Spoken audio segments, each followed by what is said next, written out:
Hi everyone, happy Monday. It's nice to be back with you after a little break.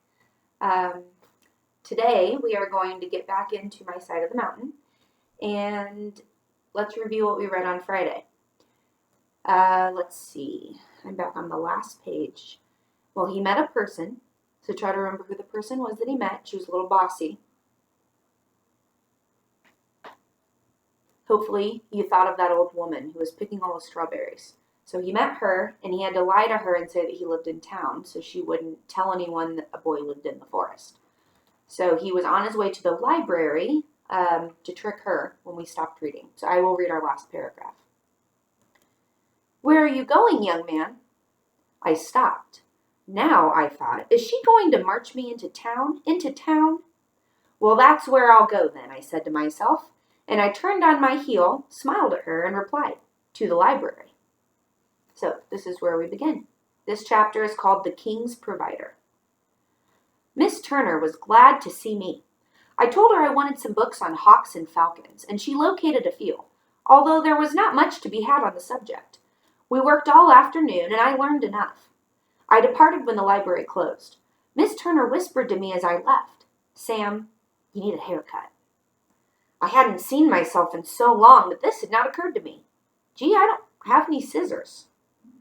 She thought a minute, got out her library scissors, and she sat me down on the back steps.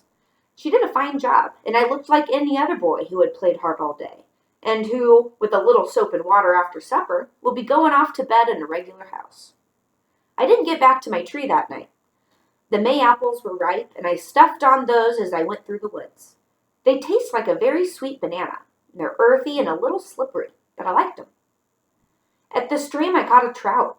Everybody thinks a trout is hard to catch because of all the fancy gear and flies and lines sold for trout fishing. But honestly, they are easier to catch than any other fish. They have big mouths and snatch and swallow whole anything they see when they are hungry. With my wooden hooks in its mouth, the trout was mine.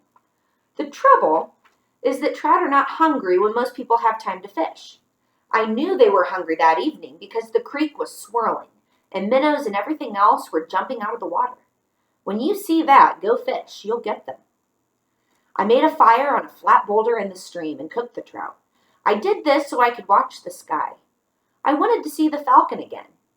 I also put the trout head on a hook and dropped it in the pool. A snapping turtle would view a trout head with relish. That does not mean relish on a hot dog. Relish can mean you're very excited. I waited for the falcon patiently. I didn't have to go anywhere. After an hour or so, I was rewarded. A slender speck came from the valley and glided above the stream. It was still far away when it folded its wings and bombed the earth. I watched. It arose, clumsy and big, carrying food, and winged back to the valley. I sprinted down the stream and made myself a lean-to near some cliffs, where I thought the bird had disappeared. Having learned that day that duckhawks preferred to nest on cliffs, I settled for this site.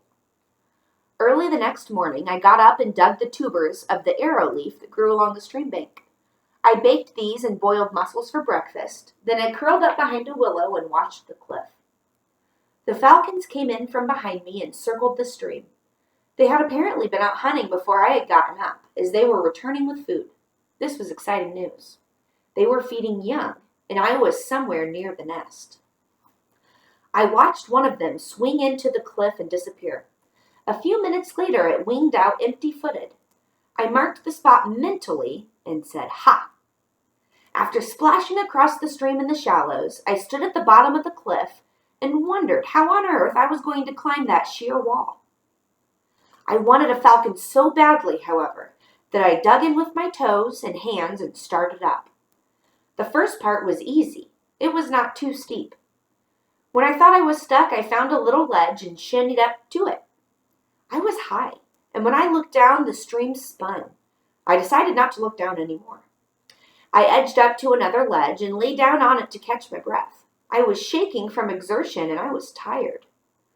I looked up to see how much higher I had to go when my hand touched something moist.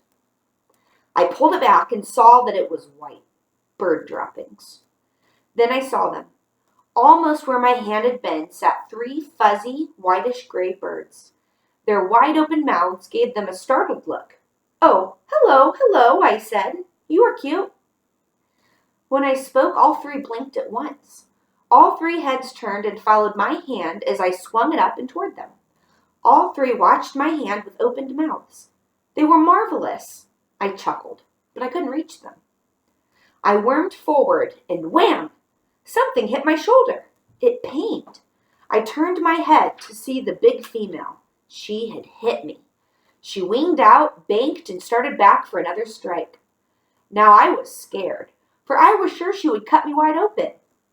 With sudden nerve, I stood up, stepped forward, and picked up the biggest of the nestlings. The females are bigger than the males. They are the falcons. They are the pride of kings. I tucked her in my sweater and leaned against the cliff, facing the bullet-like dive of the falcon. I threw out my foot as she struck, and the sole of my tennis shoe took the blow. The female was now gathering speed for another attack, and when I say speed, I mean 60 or 50 miles an hour. I could see myself battered and torn, lying in the valley below, and I said to myself, "Sam Gribley, you had better get down from here like a rabbit." I jumped to the ledge below, found it really quite wide, slid on the seat of my pants to the next ledge, and stopped. The hawk apparently couldn't count. She did not know I had a youngster, for she checked her nest, saw the open mouths, and then she forgot me. I scrambled to the riverbed somehow, being very careful not to hurt the hot, fuzzy body that was against my own. However, Frightful, as I called her right then and there because of the difficulties we had had in getting together, did not think so gently of me. She dug her talons into my skin to brace herself during the bumpy ride to the ground. I stumbled to the stream, placed her in a nest of buttercups, and dropped beside her. I fell asleep. When I awoke, my eyes opened on two gray eyes and a white strobely head. Small pin feathers were sticking out of the stroby down, like feathers in an Indian quiver. The big blue beak curled down with a snarl and up in a smile. "Oh, Frightful," I said, "you are a raving beauty." Frightful fluffed her nubby feathers and shook. I picked her up in the cup of my hands and held her under my chin. I stuck my nose in the deep, warm fuzz. It smelled dusty and sweet. I liked that bird. Oh, how I liked that bird from that smelly minute. It was so pleasant to feel the beating life and see the funny little awkward movements of a young thing. The legs pushed out between my fingers. I gathered them up together with the thrashing wings and tucked the bird in one piece under my chin. I rocked. "Frightful," I said, "you will enjoy what we are going to do." I washed my bleeding shoulder in the creek, tucked the torn threads of my sweater back into the hole they had come out of, and set out for my tree. And we are going to stop there today. I know I read kind of shorter than normal, but I have an announcement to make. If you check our Google Classroom stream, where you can see everything that's been posted, I will post some extra messages, just general announcements, and then you can all comment to each other. So that way we can have a comment thread. Now I know you understand we have rules, the same as in school, so keep your comments appropriate. Don't spam us with unnecessary comments, but type up something, tell your classmates what you're up to. I did post something about the webcams for the Georgia Aquarium. No one's commented on it, so I assume no one's seen it. So go ahead and check on those things. You also have a letter or a message from Mrs. Heckerman on our Google Classroom stream. So check into that, make comments, and this week sometime we are going to try to do a Google Hangouts. Some of you may have brothers or sisters in other classrooms who have tried that. So be looking for my announcement about that. We'll schedule a time so that you can all try to be at your device and we can all get together and just say hello. So have a great week. I know things are a little odd these days, but we'll all get through it together. So drop me a line. You can email me, send me a letter. Thank you, those of you who have been sending me letters and notes. I really appreciate it. All right, have a great day, and I will see you all soon.